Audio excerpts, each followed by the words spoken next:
ایک حدیث مبارکہ آپ حضرات کے سامنے میں نے پیش کی ہے۔ اس حدیث مبارکہ میں حضور نبی اکرم صلی اللہ علیہ وسلم نے 5 چیزیں بتلائی۔ سب سے پہلے حضور نبی اکرم صلی اللہ علیہ وسلم نے صحابہ کرام سے پوچھا کہ میں 5 باتیں بتانے لگا ہوں، تم میں سے کون ایسا شخص ہے کہ جو یہ 5 باتیں مجھ سے لے لے اور ان 5 باتوں پر عمل بھی کرے، ان کو یاد بھی رکھے اور پھر ان 5 باتوں کو دوسروں تک پہنچائے اور ان سے عمل کروائے۔ حضرت ابو ہریرہ رضی اللہ تعالی عنہ آگے بڑھے۔ تو سب صحابہ کرام کی خواہش یہی تھی کہ ہمیں مل جائے، لیکن حضرت ابو ہریرہ رضی اللہ تعالی عنہ آگے بڑھے اور آگے بڑھ کے عرض کیے کہ یا رسول اللہ، آپ مجھے یہ 5 باتیں ارشاد فرمائیں۔ ایسے ہوا کیوں؟ صحابہ کرام ایسے کرتے کیوں تھے؟ کیونکہ ان کو اپنی دنیا اور آخرت کی فکر تھی۔ ہمیں تو صرف دنیا کی فکر ہے نا، آخرت کی تو کوئی نہیں ہے۔ صحابہ کرام کو دنیا سے زیادہ آخرت کی فکر تھی، اس لیے وہ حضور نبی اکرم صلی اللہ علیہ وسلم کے ہر عمل کو محفوظ کرتے تھے کہ ہمیں اس میں سے کوئی فائدہ مل جائے۔ تو یہ 5 باتیں حضور نبی اکرم صلی اللہ علیہ وسلم سے لینے کے لیے حضرت ابو ہریرہ رضی اللہ تعالی عنہ آگے بڑھے اور کہا کہ اے اللہ کے نبی، آپ یہ 5 باتیں مجھے ارشاد فرما دیجئے، میں ان کو حفظ بھی کروں گا، ان پر عمل کر کے بھی دکھاؤں گا، دوسروں تک ان کو پہنچاؤں گا بھی، اور یہ بھی ساتھ میں کوشش کروں گا کہ میں دوسروں کو عمل کروا سکوں۔ سمجھ آ رہی کہ نہیں؟ آج یہ 5 باتیں مجھے ملی ہیں، میرے بھی یہی خواہش ہے کہ خود بھی ان پر عمل کروں اور یہ آپ تک پہنچا دوں اور آپ بھی ان پر عمل کریں، اور پھر آگے آپ کی بھی یہی خواہش ہونی چاہیے کہ میں ان 5 باتوں پر عمل کر کے اس کو آگے پھیلاؤں۔ سمجھ آ رہی کہ نہیں؟ یہ جو جمعے کے دن ہم لوگ یہاں پر آ کر بیٹھ جاتے ہیں نا جی، تو کوشش یہ کیا کریں کہ جو کچھ یہاں سے سیکھ کر جائیں اس کو یاد کریں اور پھر اس کو آگے پہنچائیں، خود بھی عمل کریں اور آگے پہنچائیں۔ تو حضرت ابو ہریرہ رضی اللہ تعالی عنہ نے جب کہا نا کہ اللہ کے نبی آپ مجھے یہ 5 باتیں دیجئے، تو اب اللہ کے نبی حضور نبی اکرم صلی اللہ علیہ وسلم نے بتانا شروع کی۔ ان میں سے سب سے پہلی بات کیا تھی؟ میں پہلے وہ حدیث عبارت پڑھ دوں، بعد میں ایک ایک کر کے اس کی تفصیل آپ حضرات کے سامنے رکھ دوں گا۔ ان میں سے پہلی بات یہ تھی کہ اتق المحارم تکن اعبد الناس۔ اے ابو ہریرہ، گناہوں سے بچ جاؤ، سب سے بڑے عبادت گزار بن جاؤ گے۔ ایک بات یہ تھی۔ دوسری بات، وَارْضَ بِمَا قَسَّمَ اللَّهُ لَكَ تَكُنْ أَغْنَى النَّاسِ۔ اللہ کی تقسیم پر راضی ہو جاؤ، تم غنی ہو جاؤ گے۔ 2 باتیں۔ تیسری بات، وَأَحْسِنْ إِلَى جَارِكَ تَكُنْ مُسْلِمًا۔ اپنے پڑوسی کے ساتھ حسن سلوک کرو، صحیح معنی میں مسلمان ہو جاؤ گے۔ 3 باتیں ہو گئی۔ چوتھی بات، وَأَحِبَّ لِلنَّاسِ مَا تُحِبُّ لِنَفْسِكَ۔ دوسروں کے لیے وہی چیز پسند کرو جو تم اپنے لیے پسند کرتے ہو۔ سمجھ آ رہی کہ نہیں؟ 4 باتیں ہو گئی۔ اور 5ویں اور آخری بات جو حضور نبی اکرم صلی اللہ علیہ وسلم نے حضرت ابو ہریرہ سے فرمائی وہ یہ ہے کہ وَلَا تُكْسِرِ الضِّحْكَ فَإِنَّ كَسْرَةَ الضِّحْكِ تُمِيتُ الْقَلْبَ۔ کہ زیادہ ہنسا نہ کرو، زیادہ ہنسا نہ کرو، کیونکہ زیادہ ہنسنے کی وجہ سے دل مردہ ہو جاتا ہے۔ یہ 5 باتیں حضور نبی اکرم صلی اللہ علیہ وسلم نے حضرت ابو ہریرہ کو بتائی رضی اللہ تعالیٰ عنہ، اور انہوں نے پھر عمل کیا، اور انہوں نے جو بات کہی تھی کہ میں اس کو دوسروں تک پہنچاؤں گا وہ سچ بھی ثابت ہو گیا۔ آج یہ بات ہم تک کیسے پہنچی ہے؟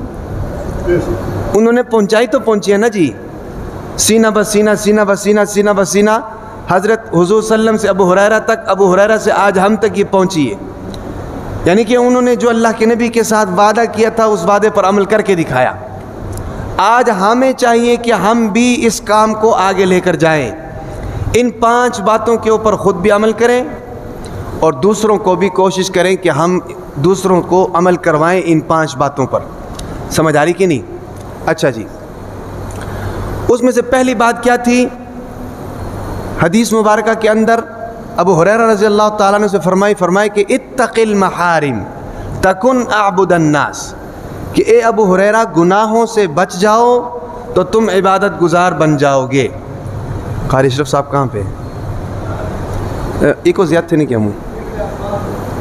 آواز زیادہ تو نہیں ہے جی ان کی؟ اتق المحارم تکن اعبد الناس، کہ گناہوں کو چھوڑ دو، گناہوں سے بچ جاؤ، سب سے بڑے عبادت گزار بن جاؤ گے۔ آج ہم یہ سمجھتے ہیں نا جی کہ کامیاب وہ ہے کہ جو عبادت میں سب سے اوپر ہے۔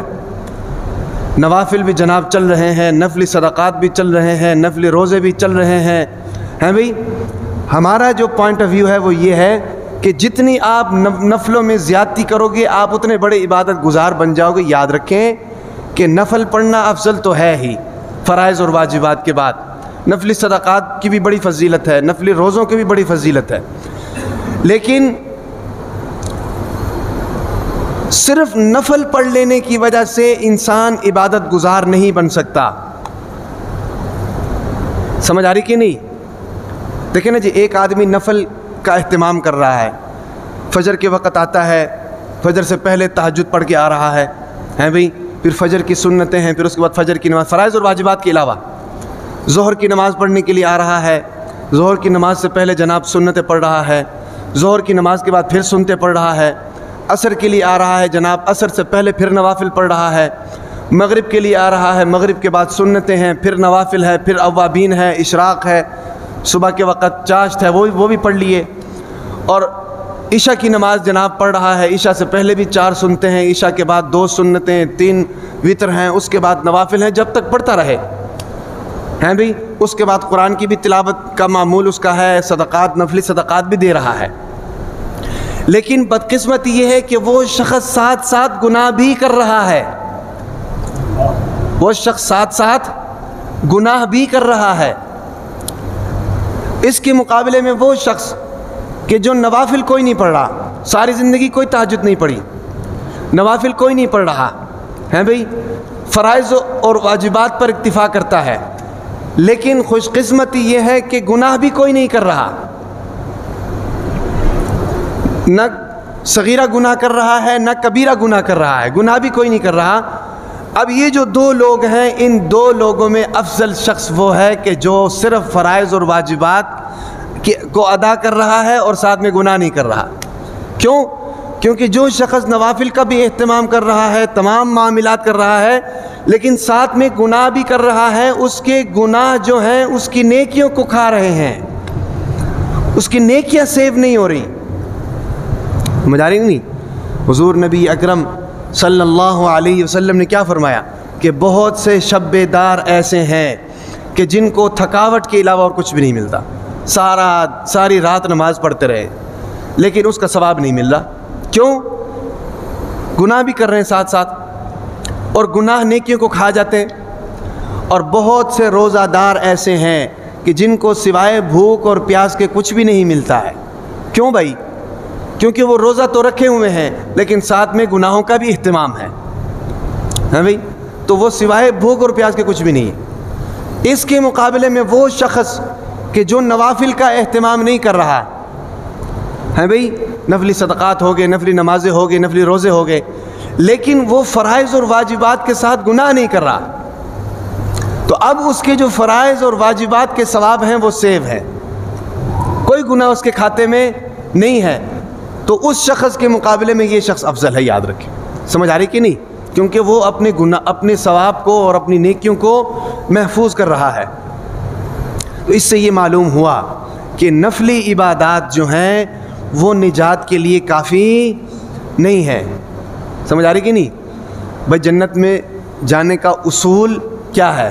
جنت میں جانے کا اصول یہ ہے کہ اللہ کی نافرمانی نہ ہو، بھائی گناہ آپ کے کھاتے میں نہ ہو، حقوق العباد آپ کے پورے ہوں، حقوق اللہ آپ کے پورے ہوں، یہ جنت میں جانے کا اصول ہے۔ اللہ تعالیٰ اپنی قدرت سے جس کو مرضی لے جائے اس کو تو کوئی نہیں پوچھ سکتا نا جی، وہ رب العالمین ہے، لیکن اصول کیا ہے؟ اصول یہ ہے کہ گناہ کوئی نہ ہو۔ تو ایک شخص نفل پڑھ رہا ہے لیکن ساتھ میں اصول بھی تو توڑا ہے کہ نہیں؟ ساتھ میں نافرمانی بھی کر رہا ہے کہ نہیں، اپنے کھاتے میں گناہ بھی لکھوا رہا ہے کہ نہیں؟ تو اب مجھے بتائیں کہ وہ شخص جو نوافل ادا کر رہا ہے، اس کے جو گناہ ہیں وہ اس کے نوافل کے ثواب کو تو ختم کر رہے ہیں، سمجھ آ رہی کہ نہیں؟ لیکن وہ شخص جو صرف فرائض اور واجبات پڑھ رہا ہے، وہ کم از کم یہ ہے کہ جنت کے جانے کے اصول پر چل رہا ہے، سمجھ آ رہی؟ اس لیے یہ ہے کہ ان تمام باتوں سے ایک چیز یہ ہمیں معلوم ہو گئی کہ نفلی عبادات، صرف نفلی عبادات نجات کے لیے کافی نہیں ہیں جب تک آپ اپنی نیکیوں کو محفوظ نہیں کرتے۔ اب نیکیوں کو محفوظ کیسے کریں گے؟ اس کی مثال، گناہوں کی مثال لے لو۔ اب یہاں پر اے سی چل رہے ہیں نا جی، 4 اے سی چل رہے ہیں۔ اب اے سی چلانے کا اصول کیا ہے؟ اے سی چلانے کا اصول یہ ہے کہ چاروں جو ہے نا جی طرف کمرہ بند ہونا چاہیے، ہیں بھئی؟ ایسا ہے کہ نہیں؟ تب جا کر اے سی کی ٹھنڈک محسوس ہوگی، ٹیمپریچر نیچے آئے گا، بیٹھنے میں سکون ہوگا۔ لیکن ایک بندہ اے سی چلائے اور بند بھی نہ کرے، کھڑکیاں بھی کھول دے، دروازے بھی کھول دے، تو اب مجھے بتائیں چاہے 24 گھنٹے اے سی چلتے رہیں، اس سے ٹیمپریچر میں کوئی فرق پڑے گا؟ نہیں پڑے گا۔ ہم نے نفلی عبادات کا اے سی تو لگایا ہوا ہے، ہیں بھئی؟ نفلی صدقات کے اے سی تو لگائے ہوئے ہیں، نفلی تلاوتوں کے اے سی تو لگائے ہوئے ہیں، لیکن ساتھ ساتھ ہم نے گناہوں کے دروازے بھی کھولے ہوئے ہیں، گناہوں کی کھڑکیاں بھی کھولی ہوئی ہیں۔ تو جب گناہوں کے دروازے کھولے رکھیں گے، ساتھ میں نیکیاں بھی کریں گے، تو وہ گناہ ہماری نیکیوں کو کھا جائیں گے، سمجھ آ رہی کہ نہیں؟ احادیث مبارکہ میں 2 عورتوں کا واقعہ ملتا ہے۔ صحابہ کرام رضوان اللہ علیہم اجمعین نے حضور نبی اکرم صلی اللہ علیہ وسلم سے ان 2 عورتوں کے متعلق پوچھا۔ فرمایا کہ ایک عورت اللہ کے نبی ایسی ہے کہ جو عبادات میں جو ہے نا جی بڑی پکی ہے، نوافل بھی اس کے پورے ہیں، فرائض بھی پورے کر رہی ہیں بھئی، تمام احکامات پر عمل ہو رہا ہے، لیکن وہ عورت بد اخلاق ہے، گناہ کا کام بھی ساتھ ساتھ کرتی ہے، پڑوسی بھی اس سے تنگ ہیں، بد زبان بھی ہے، بد اخلاق بھی ہے، گالم گلوچ بھی کر رہی ہے۔ اور ایک اور عورت ہے، وہ ایسی ہے کہ زیادہ نمازیں نہیں پڑھ رہی، صرف فرائض اور واجبات پڑھتی ہے، لیکن خوش اخلاق ہے، اس کے رشتہ دار بھی اس سے خوش ہیں بھئی، اس کے ساس سسر بھی اس سے خوش ہیں، اس کا شوہر بھی اس سے خوش ہے، اس کے محلے دار بھی اس سے خوش ہے، پڑوسیوں کے حقوق بھی وہ ادا کر رہی ہے۔ بتائیں ان دونوں عورتوں میں سے افضل کون ہے؟ حضور نبی اکرم صلی اللہ علیہ وسلم نے فرمایا کہ ان دونوں عورتوں میں سے افضل وہ عورت ہے کہ جو صرف فرائض اور واجبات پڑھتی ہے، نوافل کا اہتمام نہیں کرتی، لیکن لوگ اس کی شر سے محفوظ ہیں۔ اور ایک جگہ پر تو یہاں تک آیا ہے کہ پہلی عورت کے بارے میں حضور نبی صلی اللہ علیہ وسلم نے فرمایا کہ یہ جہنمی ہے۔ تو ان ساری باتوں سے ایک چیز ہمیں معلوم ہو رہی ہے، ہمیں یہ معلوم ہو رہا ہے کہ جہاں ہم عبادات کا اہتمام کرتے ہیں نا جی، جہاں ہم نوافل کا اہتمام کرتے ہیں، وہاں ہم اپنے گناہوں کی طرف بھی نظر رکھیں، اور معاشرے کے اندر جو گناہ ہو رہے ہیں ان گناہوں کے اوپر نظر رکھیں۔ ہم اس معاشرے کے اندر رہتے ہیں، بہت سے ایسے مواقع آتے ہیں کہ ہم سے گناہ ہو جاتے ہیں۔ یاد رکھیں کہ ہم چاہے جتنے مرضی عمرے کر کے آ جائیں، جتنے مرضی حج کر کے آ جائیں، جتنے مرضی روزے رکھ لیں، بھئی جتنے مرضی صدقات دے دیں، لیکن وہ گناہ جو ہم کر رہے ہیں اگر ہم ان گناہوں سے نہیں رکیں گے تو یہ گناہ ہمارے ساری نیکیاں کھا جائیں گے۔ سمجھ آ رہی بات کی کہ نہیں؟ اب کتنے گناہ ایسے ہیں جو معاشرے کے اندر پائے جاتے ہیں، سمجھ آ رہی؟ بدگمانی کو آپ لے لیں، بدگمانی کتنی بدگمانیاں ہوتی ہیں، اور قرآن مجید میں اللہ تعالیٰ نے کیا فرمایا کہ ان بعض الظن اسم، کہ بہت سے گمان ایسے ہیں کہ جو گناہ ہیں۔ اس لیے ہمیشہ ایک دوسرے سے اچھا گمان ہونا چاہیے، بدگمانیاں نہیں ہونی چاہیے۔ اور اسی طریقے سے آپ دیکھ لیں ہمارے معاشرے میں کتنے لوگ ایسے ہیں کہ جو سنی سنائی باتوں کو ایک جگہ سے دوسری جگہ لے کر جاتے ہیں۔ اب اس کا نقصان کیا ہوتا ہے؟ اس کا نقصان یہ ہوتا ہے کہ جس کے بارے میں بات ہوتی ہے اس کی پریشانی ہے، اس کی عزت خراب ہے بھئی، اس کے لیے ضلالت ہے، اور پھر معاشرے کا امن تباہ ہو رہا ہے، معاشرے کے اندر بگاڑ پیدا ہو رہا ہے بھئی۔ کفا بالمرء کذبا ان یحدث بکل ما سمع او کما قال النبی صلی اللہ علیہ وسلم، اللہ کے نبی نے کیا فرمایا کہ کسی شخص کے جھوٹا ہونے کے لیے اتنا ہی کافی ہے کہ وہ بغیر تحقیق کے سنی سنائی بات آگے لے کر جائے۔ آج ہمارے معاشرے میں ہو رہا ہے، ایک دوسرے کی ٹانگیں کھینچنے کے لیے، ایک دوسرے کو ذلیل کرنے کے لیے، ایک دوسرے کو نیچے اتارنے کے لیے، ہیں بھائی، اس طرح کے معاملات ہو رہے ہیں ہمارے معاشرے میں۔